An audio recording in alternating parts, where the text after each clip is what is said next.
Isa sa mga misyon natin sa buhay ay ang pag-alaga ng ating kapaligiran. Ang tubig ang isa sa mga pangunahing pangangailangan ng tao. Ayon sa pananaliksik, sa darating na 2050, mawawala na ng tubig sa Cavite. Maaari naman natin gamitin ang mga anyong tubig. Ngunit, paano natin gagamitin ang mga iyon kung napupuno na sila ng mga basura? Sa aming pagdayo sa ulilang lupa, nakita namin ang kanilang pamumuhay, gaya ng pangangalakal, pag-iigib ng tubig, pag-aalaga ng bata, at mga batang naglalaro sa komunidad. Pagkapasok namin sa ulilang lupa, agad bumungad sa amin ang napakaruming ilog nila. Pagkatawid mo sa tulay, maaamoy mo ang ilog dahil sa mga patay na hayop at basura.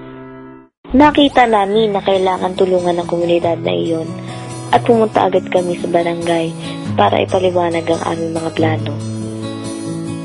Yung nakita ko kasing pinaka-problem sa community, yung mindset ng mga tao. Kasi katulad nun, nakikita nila na nag-business tayo ng ilog. Tapos yung iba, wala man ng initiative na tumulong, ganyan.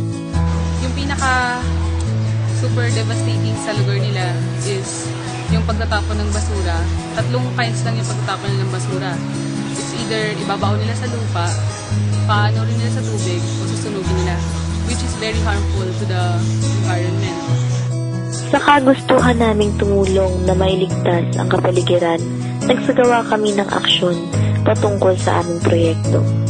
Gaya na lamang ng paggawa ng flyers, paggamit ng poster, at pagpunta sa iba't ibang mga kabahayan sa komunidad.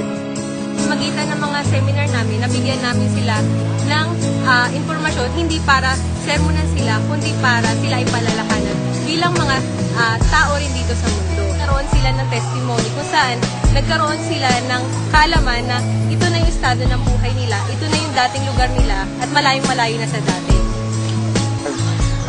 Binigyan din namin sila ng community trash can na kung saan ito magagamit nila o may apply nila doon yung mga natutunan nila mula doon sa mga seminars na ginawa namin para sa kanila. Gumawa din kami ng isang proyekto which is yung PBB, yung panatambayan niya para sa barangay.